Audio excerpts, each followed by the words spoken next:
Good evening. I'm Stephen Chapley. I'm the executive chef here at Cordon Bleu, Minneapolis, St. Paul, and I want to welcome you into our kitchen for a little demo tonight. Chef Stacy Stapleton and I are going to talk about some fun ways to use a classical technique in ways that you may not have thought of. We're going to talk about braising, but the traditional braise is probably what most of us have experienced in a Sunday pot roast. It is a moist method of cooking used to take large cuts of meat that are often not very tender, that have quite a bit of fat or connective tissue that needs to be broken down. So by cooking it slow and low with a lot of moisture, it breaks that down and makes it more tender. It's also a good way to get flavor concentrated and into your main ingredient. But what we're going to do today is several things that use the concept of braising, of cooking with that moisture in a way that is applicable to different products that don't necessarily need to be broken down, products that aren't even meat, but ways that you can use that concentration and that moist method of making really good food that's fun and that's applicable to the summer foods. What I'm going to start with is the closest thing we're going to do to a traditional braise tonight. It's going to be a quick braised pork using apples and cherries. So the pork brisket that I'm using, it's a cut that a lot of people aren't really used to using. We often use the brisket in beef, but not always in pork. So this is a very tender cut. It's going to cook pretty quick, doesn't have a lot of fat, doesn't have a lot of connective tissue, but it can play well with those flavors. So we've dried our meat really well. We're going to season it with salt and pepper.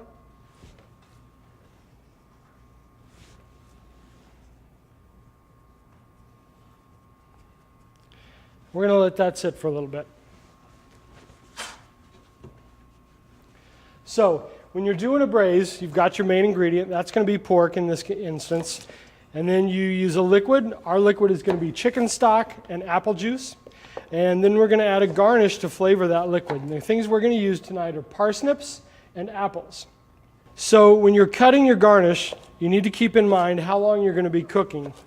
In a classic braise, when we were doing a big piece of meat, something that needs to break down, you're going to want pretty big cuts of vegetables because you don't want it to break down too quick. You want it to release the flavor into the broth. But like I say, since we're doing this quick and this meat doesn't really need to break down, we're going to do pretty small knife cuts. We're going to do about a medium dice on the parsnip and the apple as well. So one of the reasons we want these nice and small is because we really do want them to break down. We're going to use them in our sauce, and so we want them to be good and soft. We want them to have absorbed the other flavors of the braise when we do that.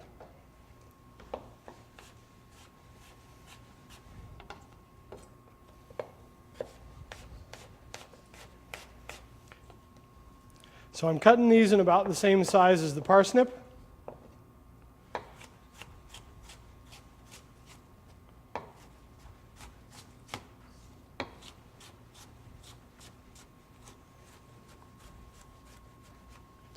So that they hold up, but they're soft enough that we can grind them into our sauce when we get done. The other thing I'm going to flavor our sauce and our braise with is a shallot. We're not making a large amount, and we don't need a super strong flavor, so we're just going to use a medium to small one. The shallots I had were pretty big, so I'm going to use a half. Here again, we want a knife cut that matches what we're cooking. And we're going to cook this pretty fast, so we want a pretty small dice on these shallots. And shallots can be pretty strong, but I think they add something nice to this dish. Okay, so we've got all of our flavorings ready. We're going to get a pan going on medium heat. Now one thing about braising that makes the technique work is you saute your meat. If you're going to saute meat and you get a really good brown on it, then you take it out of the pan, you add your other flavoring ingredients, and then you put your meat back in. So you get a lot of flavor off the browning of the meat that goes back into the liquid and then therefore cooks into your main ingredient. When we saute for a braise, we use a really light oil because we don't want the flavors of the oil to overpower the flavor of our ingredients. Something like an olive oil would really be too much. You'd really get a bitterness from the way we're going to cook all these things, especially if you were doing a traditional braise where it was going to cook for a long time.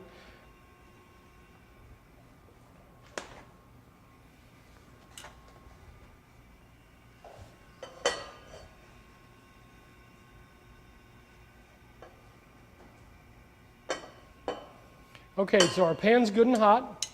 I'm going to start our brisket.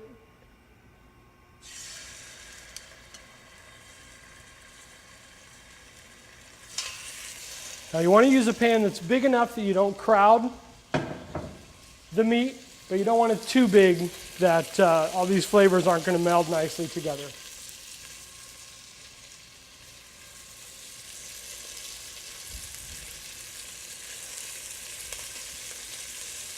One reason I like to use this cut of meat, you could also use a pork tenderloin, or if you had a couple nice boneless pork chops from the loin, you could do that as well. You want to make sure you're using something that's a good inch thick, but it cooks pretty quick.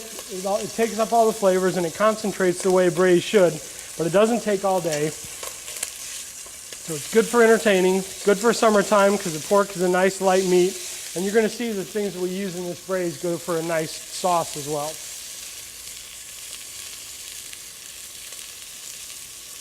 Okay, so we're going to let that get a good brown. The liquids I'm going to use for this braise, I'm going to use half chicken stock and half apple juice. We're also going to deglaze with a little bit of brandy. It just gives a little bit of brightness to our braise.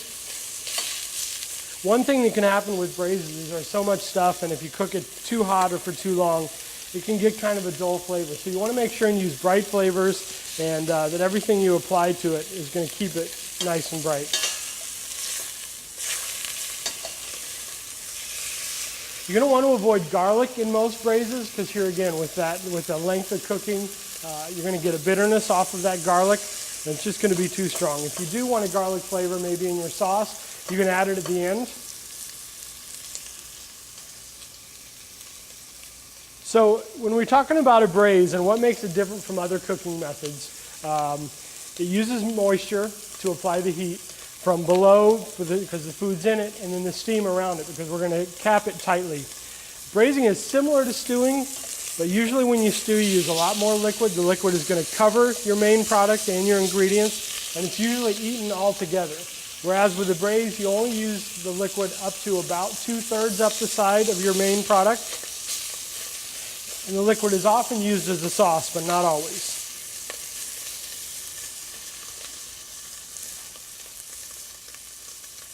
Okay, so we're getting a good brown on these briskets. I'm going to turn my heat down just a little bit. See, that's about the color we want. And you got to remember, we're not cooking this right now. The meat's going to cook in the liquid when we get our braise going. We're just getting a good color on our meat and a good flavor. And we're getting this good fond color right in here. There's a lot of flavor in there. So shallots going first. Let them release some of their flavor. Then I'll put the other hard vegetables in.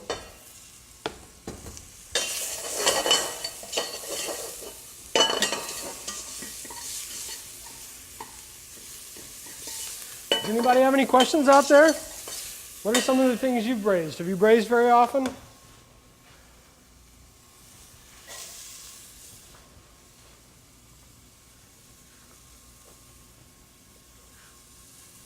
Yep. If you do want a garlic flavor, that's actually what I would suggest. I'd suggest that you add it later. The question was asked, could you add garlic later? Absolutely. Get some fresh garlic, put it in close to the end. I'm going to deglaze with some brandy, get some of that fond off the bottom.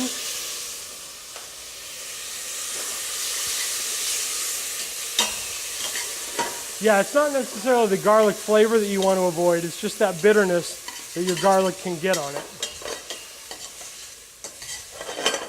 Okay, so we've sweated our garnish. We got a little bit of color. Add my stock. Add my apple juice.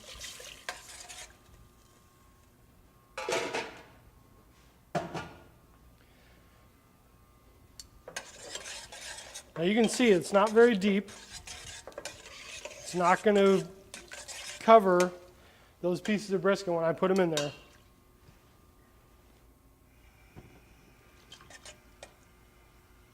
Okay, while that's going, we're going to season our braising liquid. I've got some fresh thyme.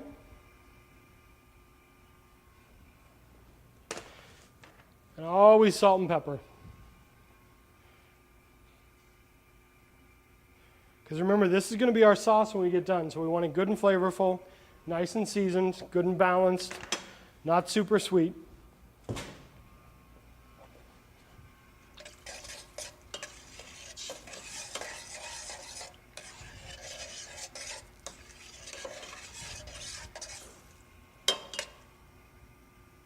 Okay, now this braise and the sauce we make with it is going to have cherries, but I'm not going to cook the cherries with it. We're going to use that kind of bright, fresh, tart flavor of the cherries and throw them in at the end. Okay, as you can see, a good third of that meat is still sticking out of our liquid, and it's just on top of that garnish there. The stock I used tonight was chicken stock, and then the other liquid I had was apple juice. Excellent question.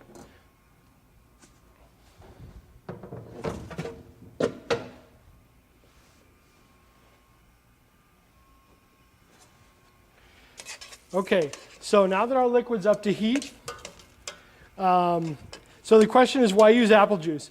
The apple juice just gives a little bit of a sweetness and, like I said, a brightness. Often I think braises need some kind of acidity and a little bit of tartness, so they're not too heavy meaty, and pork goes great with apples.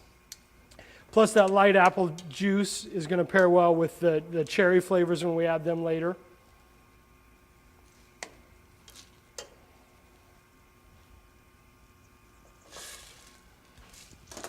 So because we're using a very lean piece of meat here, you could use chicken, even chicken breast if you really wanted. You wouldn't cook it as long, but you could use a boneless, skinless chicken breast and cook it for a very short time.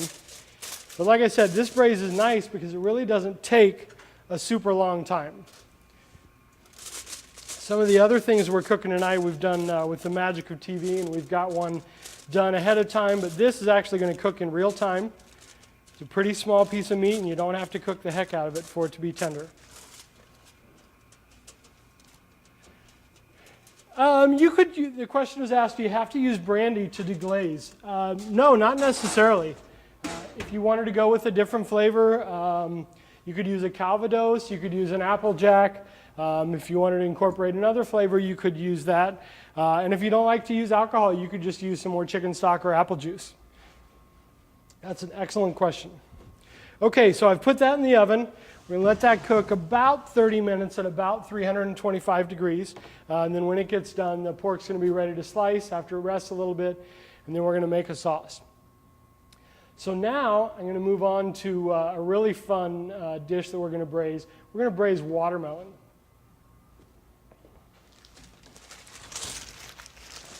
Once again, obviously not something that's really tough that needs to break down a lot.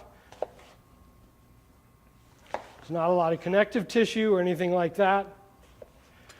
But when we add these flavors and when we add the heat and cook this watermelon down, it really does some interesting things to the flesh of the watermelon. It changes the sweetness, it changes the texture, and it makes for a really fun appetizer dish. So the question was asked, can you use another cut of meat in the dish that I used, pork? Yeah, you could. You probably would want to avoid anything really big. I don't think beef would work with this, but other small light cuts of pork like a tenderloin, like a chunk of loin or good loin chops. Any piece of chicken on the bone or not on the bone. If you wanted to go really low fat, you could go with a boneless, skinless breast. But any kind of light meat like that would work really good. Okay, so I've sliced this watermelon into slabs that are about 1.5 inches thick, and I've cut them into pieces that are about 2 by 5. So here again, this is a little different than a classic braise. We don't need to break things down. We don't need to cook low and slow. In fact, we're going to cook kind of long and hot on this watermelon. It's kind of counter to what we're used to in a braise because we're used to breaking down those cartilage and connective tissues. But this high heat, we're going to cook this at 350 degrees for about 2.5 hours. So for our liquid, There's already a lot of liquid in the watermelon, obviously, so a lot of the flavor and liquid for this braise is going to come from that. And then we're also going to use cream sherry, a pretty good amount of it. The recipe that we're putting out there is for twice as much watermelon as I'm making, and it's for an entire half bottle of cream sherry. So we're going to drizzle the cream sherry over the watermelon. Let that kind of soak in there.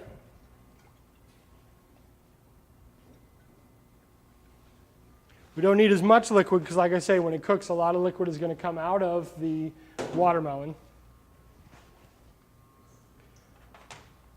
Then we're going to season our watermelon with salt and pepper.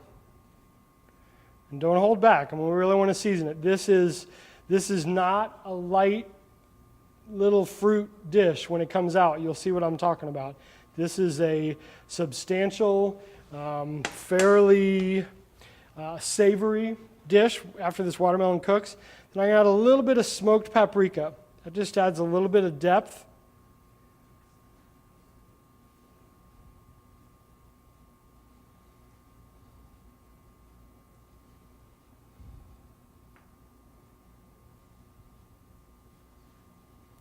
Put that right on top. Any other questions? Those have been great questions. Then we're going to add dabs of butter.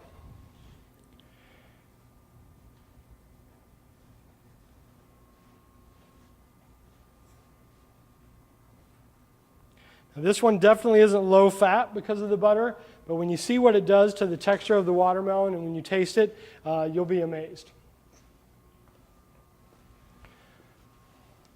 So one thing we're going to do different with this dish, we're going to make a cartouche.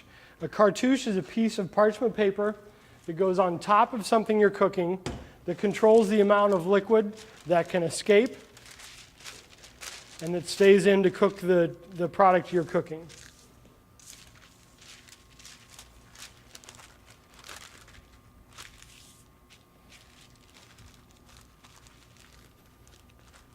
So we're folding in a radius, and then we're going to cut this so that it fits our pan.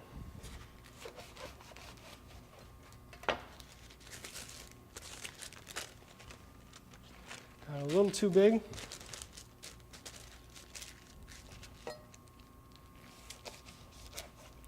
We're going to put this right down on top of our watermelon.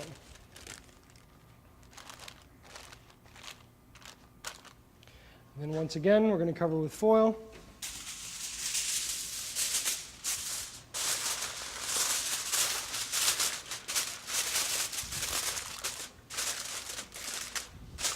We want to get this very tight on this watermelon dish. You want to make sure you got a pretty heavy pan for this braising because it's at that high heat.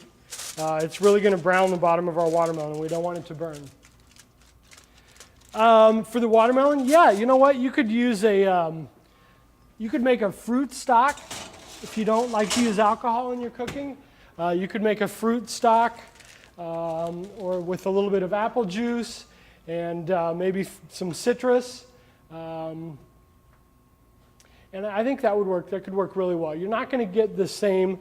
There's kind of a raisiny quality of the sherry that you get in this dish that you won't get, but it would still be good, and it'll still do the same thing to the watermelon. The butter, somebody asked how much butter. You use about 2/3 of a stick when you do a full recipe. I did about a half recipe for this demo.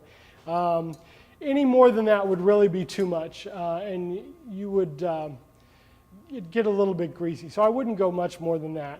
Somebody asked if you could add cheese. Yeah, I think cheese and watermelon go well together. I don't think I would cook it with a cheese, but maybe a nice cheese when you're serving it. Feta cheese or something light, maybe a fresh mozzarella would be good. Yeah, that's a great idea. Okay, so let's take a look at our pork braise.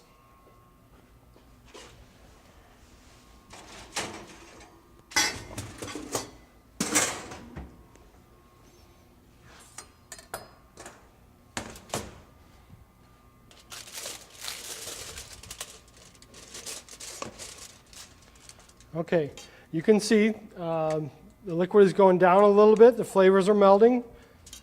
Getting a great apple and thyme smell coming off of here. And our pork needs to go just a little bit more. I'm going to put that back in.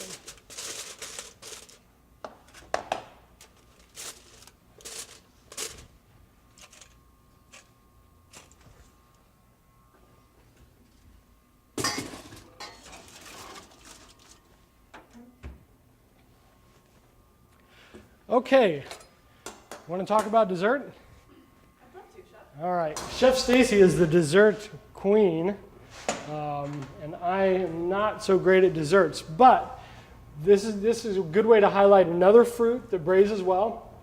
We're going to braise some peaches. So somebody asked a question, what's the difference using parchment versus a lid?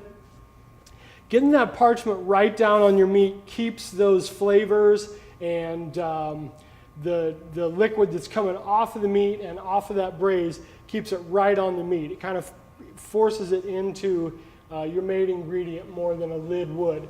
With a lid, it's able to get up higher, so it's just concentrating the steam and the flavors. And that's why you use the parchment first. Even though you're doing a lid, when you're doing it that way, the lid is keeping in more of the heat, and that cartouche or the parchment is pushing that moisture straight back onto your main ingredient. But those are great questions. So, braising peaches. Yes, Chef. Sounds lovely. I'm super excited. So why don't you talk about what we're going to do with them, Chef Stacy, while I get some peaches ready. Well, Chef came to me and said I'm going to braise peaches, which I have to confess I've never done before. So I was really intrigued, and what I'm going to do is I'm going to make a tart shell out of a dough called pâte sucrée, and then I'm going to fill it with a cream known as crème chantilly and put my braised peaches on top. I'm going to serve it with a sorbet and a tuile, and I have a couple of nice plate sauces to add to flavor as well. So that's what I was thinking, Chef. Well, why don't you show us the crust? That way we'll have the crust ready when we get our peaches out. Okay.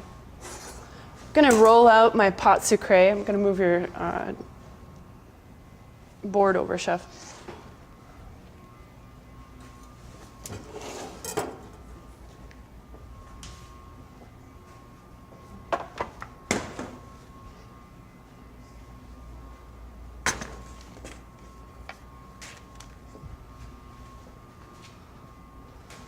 I have my pâte sucrée already made.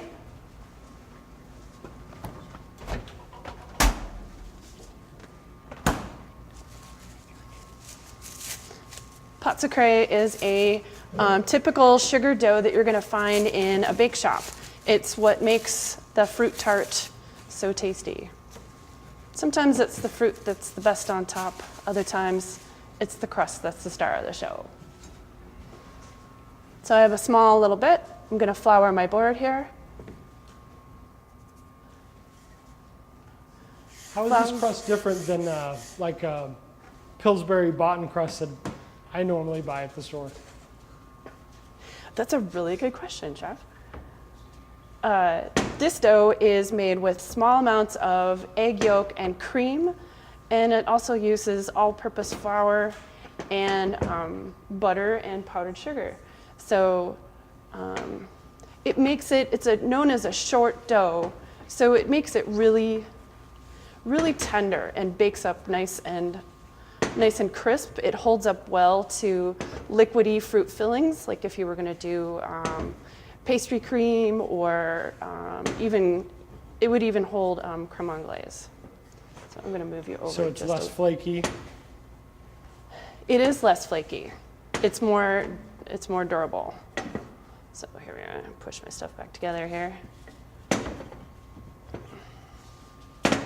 So I'm going for about 1/4 of an inch thickness on my dough. I don't want it to be too thick. I don't want it to be too thin. I want it to be the Goldilocks, just right. So I'm going to go ahead and fit this over, and I'm going to use my fingers, and I'm going to lift up, and I'm going to tuck in my dough. And it's still very cold at this point. When this dough is warm, it's really hard to work with. It tears, and you just might as well just put it in the fridge and start over. Okay. So when I'm cooking for parties, I like to have stuff that I can have done ahead of time. How much of this crust can I have done You can have ahead it. of time? You can do it all ahead of time, and you can do it days ahead of time. Kept out at room temperature, wrapped really tightly. It will stay good for a long while. So I've got my dough kind of tucked into my corners, and you notice I was lifting up and tucking in with my fingers, being careful not to poke all the way through. If you do poke a hole, it's not the end of the world. Just grab a little bit of your edge dough and then tuck it in, and you'll do just fine. So in order to trim this off, I'm just going to use my pin.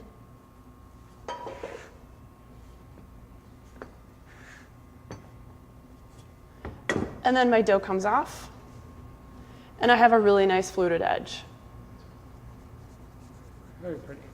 Thank you, Chef. So I'm going to put it on my baking sheet, and one thing that's really important to remember about pâte sucrée is that now I'm going to put this in the fridge, and I'm going to let it chill down. I don't want to bake it right away, because then all the butter is going to be kind of warm and worked, and then my tart dough is just going to kind of run together, and it's not going to turn out the way that I want it to. So, but when it comes time to baking, it's really important that, number one, your dough is super cold. So if you're in a really warm kitchen, like most other people are, then you can set it into the fridge or the freezer. I'm going to pull it out, and then I'm going to do what we call blind baking. Can I say what was in the dough again? This is pâte sucrée, so it's powdered sugar. It is cream and an egg yolk, all-purpose flour, and am I missing something? I'm missing something. Powdered sugar? Butter. Yes, butter. Butter good. Yes. So I'm using little tiny pieces of parchment paper. I'm not going to use a giant piece of parchment paper. And I'm going to tuck in my beans, and this is how I'm going to bake. So what the beans do, this is again called blind bake. I'll put this right here. This is called blind baking, and what the beans do is it holds down the dough so that my dough bakes nice and flat. It doesn't come out super bumpy, because I want to have room for my filling, right? Which is kind of the best part. So I do this, and then I'm going to bake it probably in a wind oven. I would do 325 degrees for about 8 to 10 minutes until I notice that the edges where I can see under my parchment are getting to be golden. Then I'm going to open my oven. I'm going to pull out. I'm going to take off the beans, and I'm going to continue to bake until the dough is super crispy and ready to go. Well, not super crispy. I want it a delicious golden brown. So that's how I'm doing my tart shell, Chef.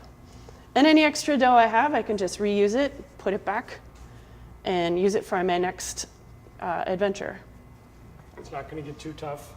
No. Like some bread doughs do. No, it's not going to get too tough. Very good. It stands up pretty well. So Very cool. let me clean up my mess, Chef. All right, then we'll move to the braised part of this dish, and that's the peaches. This kind of tart shell is a great little trick to have in your sleeve of tools, because you can highlight so many great, whether it's fruits, or if you have custards that you want to use, cherries. Anytime something's in season, you can put it in a tart shell with a little bit of cream, and you're going to have a great dessert. Yeah. And another nice thing about pâte sucrée is that it's traditionally made as a plain dough, but you can also add flavorings. If I have some sort of filling that's going to be augmented by citrus, then I can zest in an orange, or I can zest it in a lemon. You can also supplement with nut flours such as hazelnut meal or almond meal, if that's going to add to the round out the flavors of your dessert. Very cool. All right. Here you go, Chef. All right, so we've got some gorgeous peaches. You know, and a lot of times when you know some of these things that you can use, you can just play off what looks good. Go to the farmer's market or go to the store you normally go to and look at what's in season. Look what looks great, and then you can, this braise we're doing now, you could do with apples. You could do with pears. You could do with peaches like we're doing, or nectarines. All the stone fruits work really good with it. And that's how I chose this.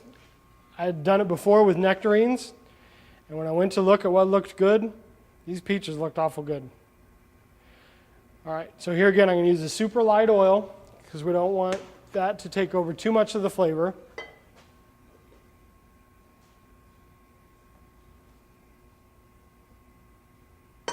And for our flavoring, we're going to use vanilla beans, and we're going to use a wine called Sauterne. Sauterne is a sweet white wine, sometimes referred to as a sticky because it is sometimes so sweet it's kind of sticky. We're going to cut open a bean. If you haven't used vanilla beans, this is what they look like. And we slice it open, and inside are all these millions of tiny itty-bitty flavor seeds, and that's where the vanilla flavor comes from. When you use a vanilla extract that you've bought at a store, it is alcohol that has been soaking with these little seeds. So we're going to scrape those out of the pod to make sure the flavor gets into our braising liquid really well. And then we're going to brown these peaches just like we did the pork. Those sugars are going to brown up really good. It's going to start our cooking process, and it's going to add flavor to the braising liquid.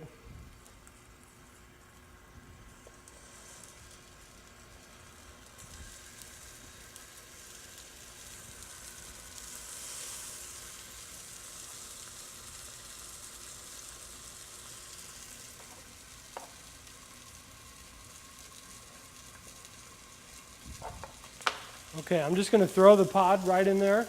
That flavor is going to come out in the braising liquid as well.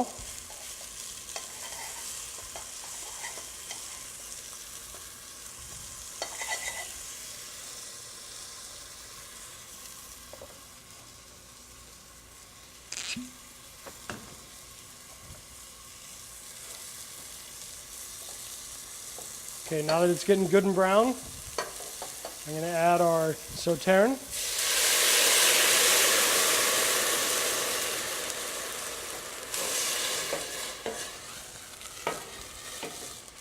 Okay, I'm burning off some of this liquid, not so much because I need to get rid of the alcohol. A lot of it's going to cook off anyway, but I want to kind of just reduce that wine so that we've got a thicker, more concentrated flavor that we can maybe even use as a sauce when we get our finished product.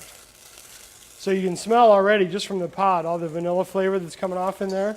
And I'm going to scrape the rest right into there.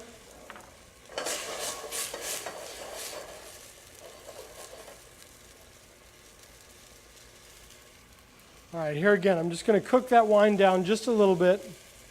We don't need so much liquid in there because the peaches have a lot of their own liquid. It's going to come out as they cook. All right, that's pretty good. So here again, we're going to wrap it up. We're going to go into the oven.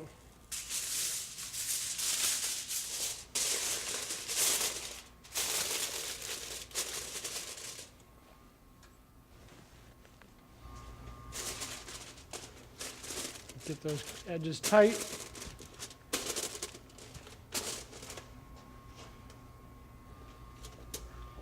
And into the oven we go. And I'm going to take out a little plate our watermelon.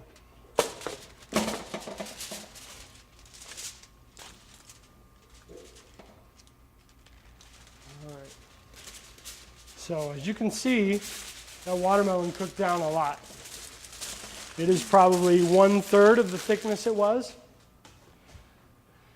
So the question is, could you substitute the wine with something non-alcoholic? Absolutely. One thing that would work great with this, they make these juice nectars that come in a can. I think one of the brands is Goya. They have excellent concentrated flavors, and I'd play with one of those, a nectarine or something like that, with a peach. That could be a lot of fun to play with. Okay, so you can see that sherry really caramelized and the butter, and when we turn that watermelon over, we're going to see that it's browned almost like a steak would. And we're going to put it on a cooling rack and let some of those juices come out. We're going to use those juices in the dressing for our salad when we plate this.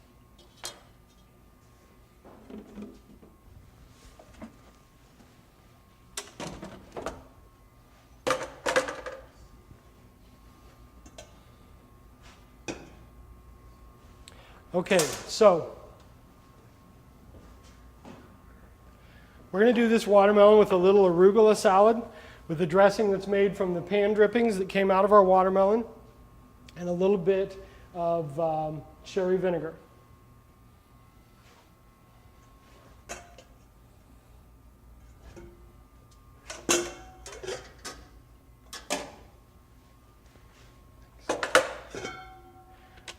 So we're going to pour some of these drippings off into our pan. We don't need much dressing for this salad. We just kind of want to coat this arugula.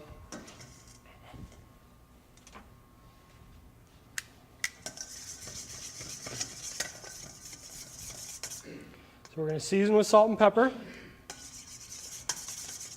I like to put a little honey in because that sherry can get a little bit of bitterness from the browning.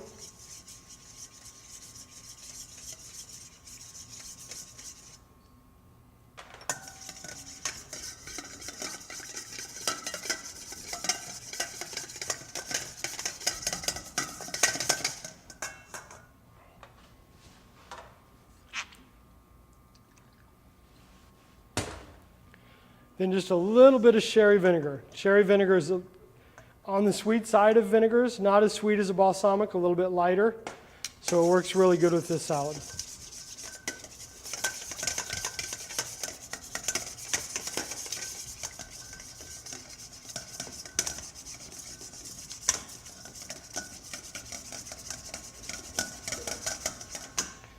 Okay, I'm going to taste it for seasoning.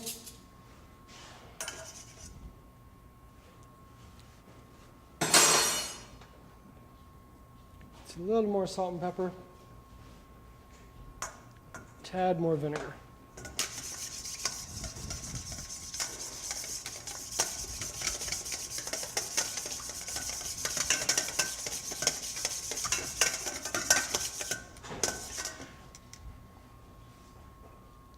You guys had some great questions. Any more out there? What's something that most people don't think about braising that you think would make for a cool braise? Knowing what you know about braising now.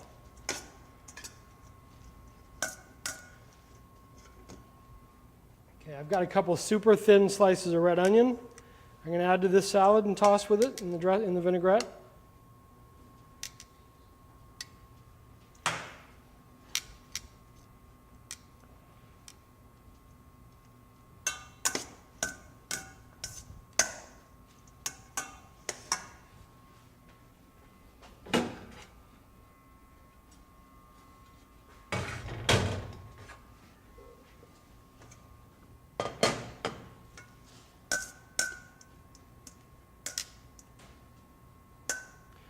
That's a good question. That's what makes this really kind of a play on traditional braising. The question was, how much heat did we use for the watermelon? This was a hot braise. It was 350 degrees for 2.5 hours.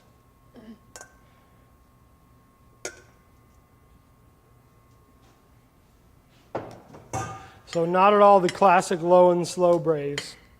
So we've got our nice little arugula salad there. Clean up some of that dressing.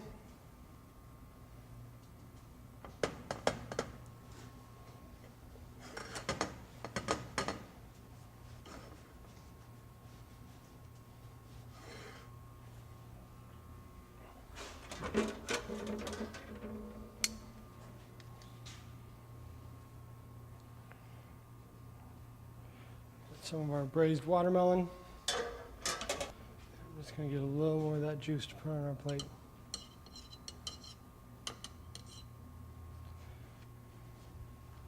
So someone before mentioned cheese. You know, I think now if you wanted to do a cheese, this would be a good time to crumble some feta, either right on the watermelon or maybe on your salad. But that's going to be a very interesting, different first course you can serve for your friends in the middle of summer when watermelon is perfect, and a nice little salad is going to make for a good first course, or even a light lunch, especially if you've got friends that are vegetarian. So now we're going to look at plating our pork.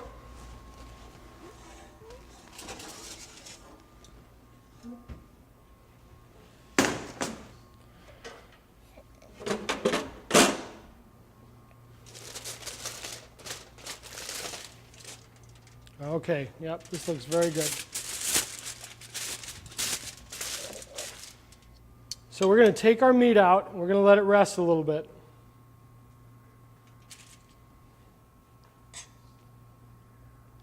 You always want to let cooked meat rest before you slice it so that it doesn't dry out. You're going to keep all those juices. You're going to allow them to slow down a little bit before you cut into them. Okay, so for this sauce, we're going to use the braise. There's a little too much liquid, so we want all the yummy good stuff, the parsnips and the shallot and the apple. And we don't need all of the liquid. So we're going to kind of keep some of that liquid in there.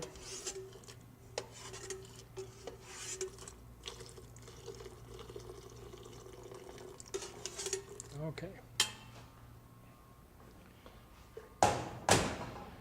Now we're going to add fresh cherries. Bananas or pineapples in this, you know, play with it. I think it could be great, especially pineapple sounds good. There's a little bit of acidity. If you're going to do bananas, you'd probably want to add an acid so that you had a balance. Maybe lemon juice or limes or pineapple, banana and pineapple. A little pina colada pork. That sounds good. So I'm adding probably 15 or 16 fresh red cherries to this sauce. They're going to add a little bit of that acidity. They're going to add a great color. And right now, cherries are fantastic.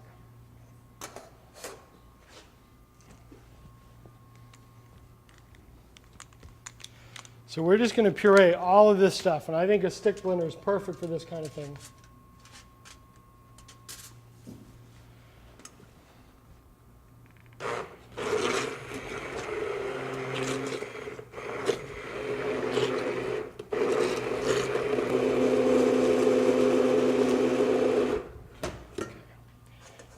A few more cherries.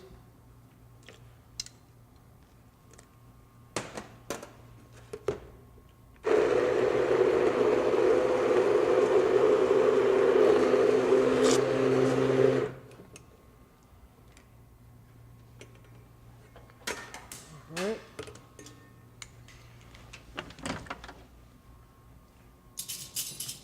Now again, I'm going to taste for seasoning. We want to remember, we don't want this to be too sweet. It is a savory dish and a savory sauce.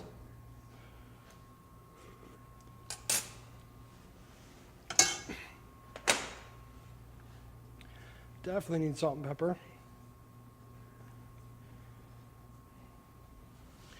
I'm going to hit it with some fresh thyme.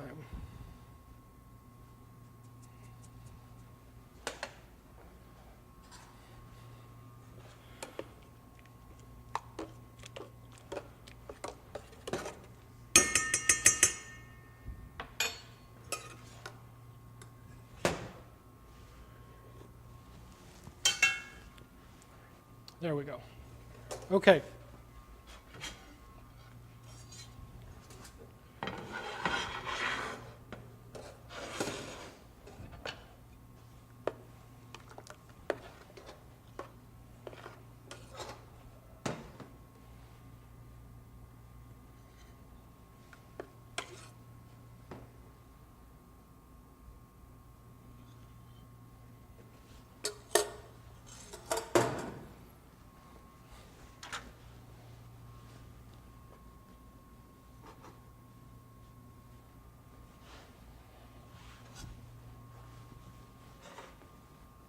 All right, we've got our sauce nice, we've got our plate ready, and our pork's rested for a good few minutes.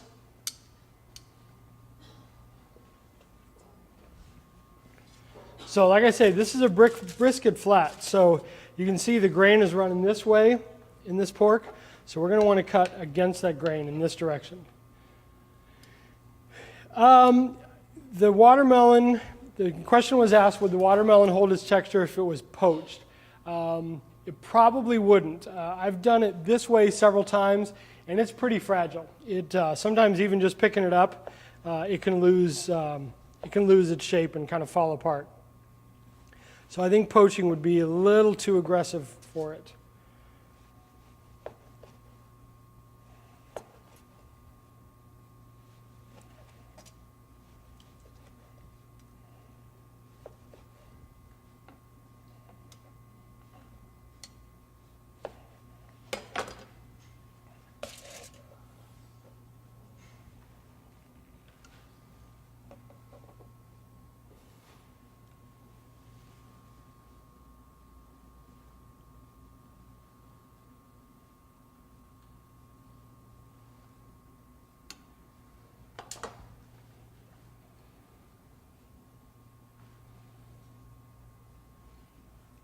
So there's a very nice flavorful braised dish in 35 minutes by using a piece of meat.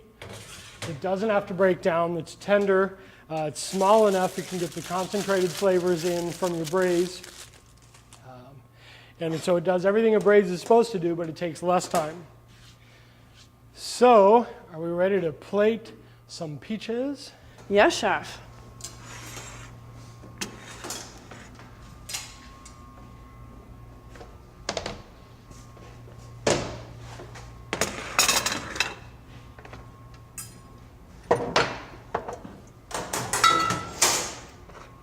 Does anybody have questions about the dessert? Okay. You will in just a minute, I promise. Okay. Ooh, those look great.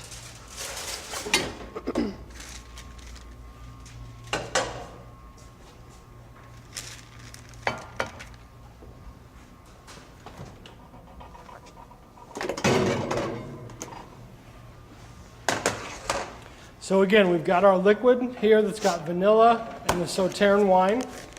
So when we take the peaches out, I'm going to reduce this liquid so that we've got some lovely, very flavorful sauce. Do you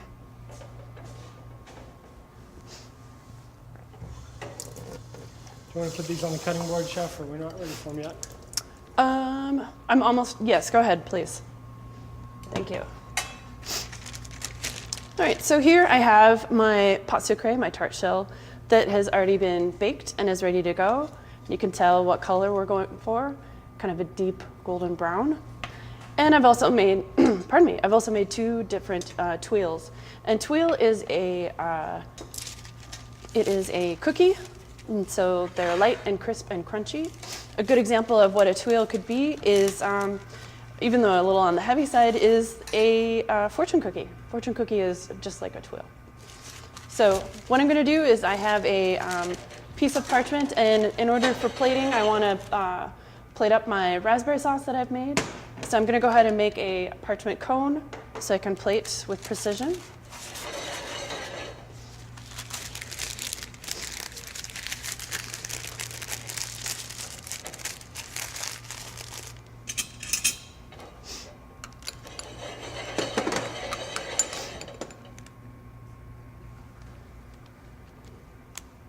Gonna load up my cone here.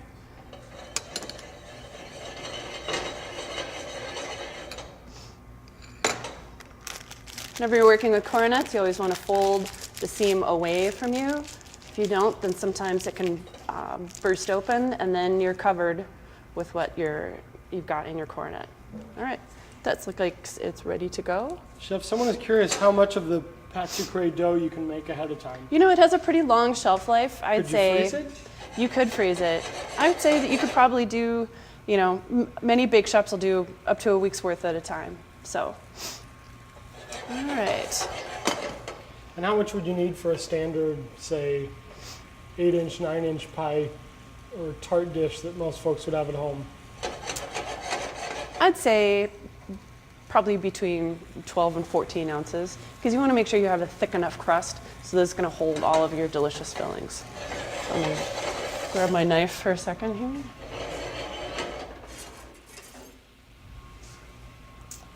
here. Okay. So loaded up in my piping bag, I have just some creme chantilly, which is heavy whipping cream, and it is powdered sugar and a little bit of vanilla.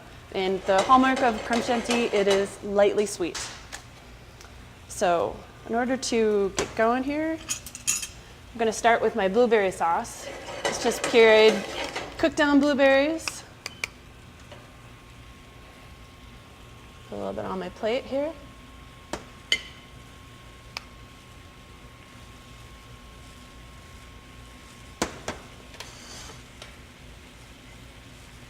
Going to make an artful swoosh, and I'm going to use my creme chantilly in a couple different ways. I'm going to use it to fill my tart, but I'm also going to use it as glue. If I put this down, then when I put my tart shells down or my tuiles, they don't slide around on my plate. So that's ready to go. And I'm going to put some creme chantilly in my tart shell.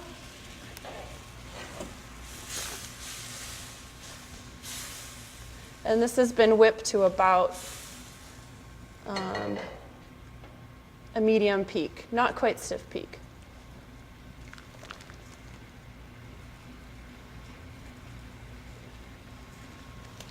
Okay. I'm going to go ahead and which one should I choose? This one looks pretty good. Ooh, this smells really good, Chef. So I'm going to make small cuts.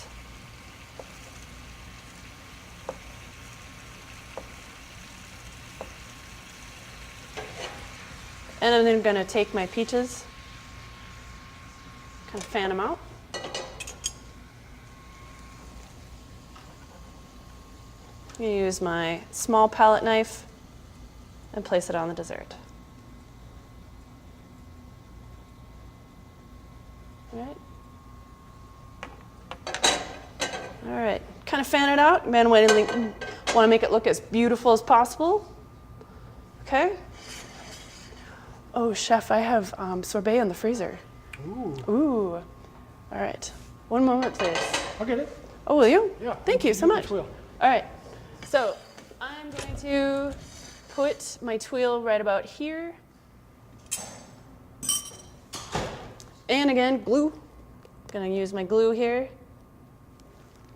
Remember, when we plate for restaurants, we always want to know that our plate is not going to stay here. Someone has to actually carry it out to our guests. So we want to make sure that everything we put on the plate stays where we want to put it, where we want it to be. Okay. I think I'm going to do this tuile. I like the way it looks. And I'm just going to tack it with my finger. Thank you, Chef. Thank you so much. All right. And I made some raspberry sorbet. And one of the hallmarks of a professional dessert is that we are going to do a quenelle. A quenelle is an egg-shaped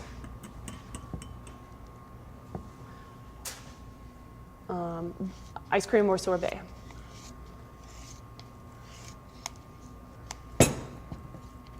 You can do this with 2 spoons. I prefer to do it with 1 spoon.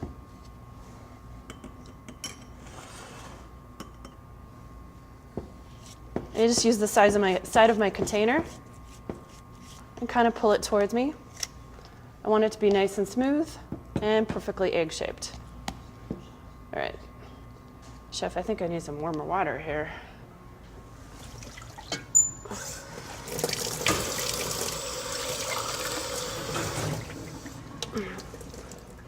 Notice that I keep dipping my spoon in the water.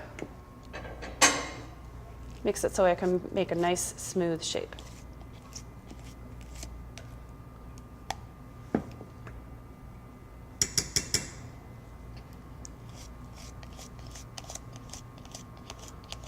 There we go. In order to get it off of my spoon, use the heat of my hand.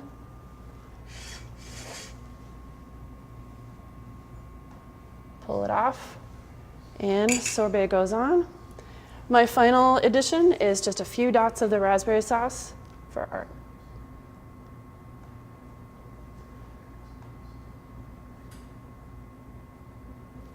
Very, very pretty. There we go. Looks good enough to eat. Thanks, Chef. So there's several ways that use a classic method in very contemporary ways that I think you can apply easily at home this weekend to make a great party. So there are a couple questions in closing up. For the first dish, could you substitute another vegetable for the parsnip? You could. Let me tell you why I chose parsnip. Parsnip has a sweetness to it when you cook it, much like a carrot, but it doesn't have the color of the carrot. I didn't want an orange sauce on my pork, so I used parsnips for that. You could use something else. I wouldn't use something super strong like a turnip, but you could use yellow carrots, or if you didn't mind the orange color, carrots would taste really, really good. I chose the parsnip more for the aesthetic, and it does have that sweetness when it roasts like a carrot. But that's a good question. Any other questions about any of the braising we did tonight?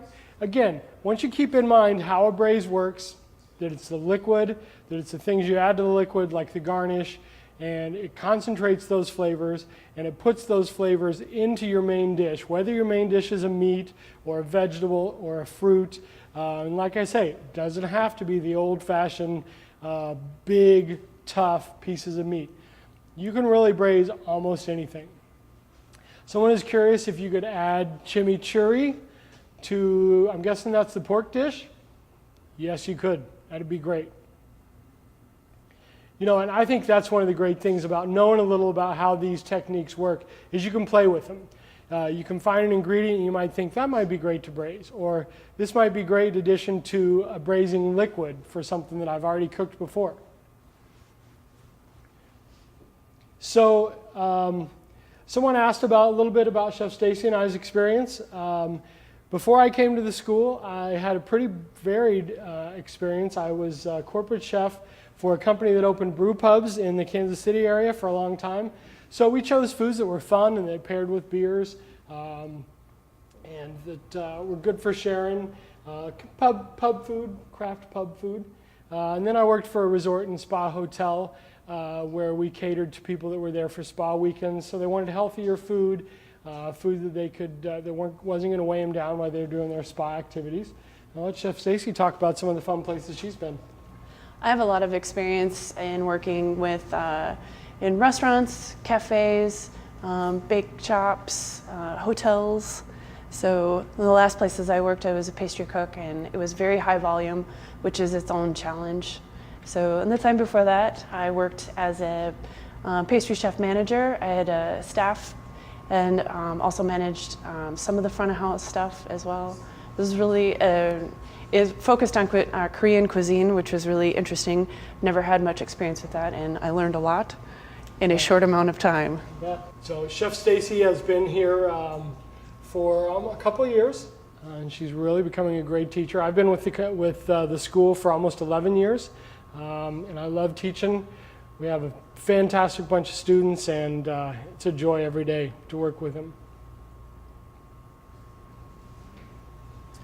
Okay, well, thank you very much for cooking with us tonight. I hope you try some of these dishes. I hope you try to add something of your own to the dishes, because that's when things get really fun, is when you take something and you take a technique that you know works and you add your own flair to it. So, from the kitchens of Minneapolis St. Paul campus of Le Cordon Bleu, thank you again for coming. Hope you have a great night and try some of these dishes. Have a fun summer and good food.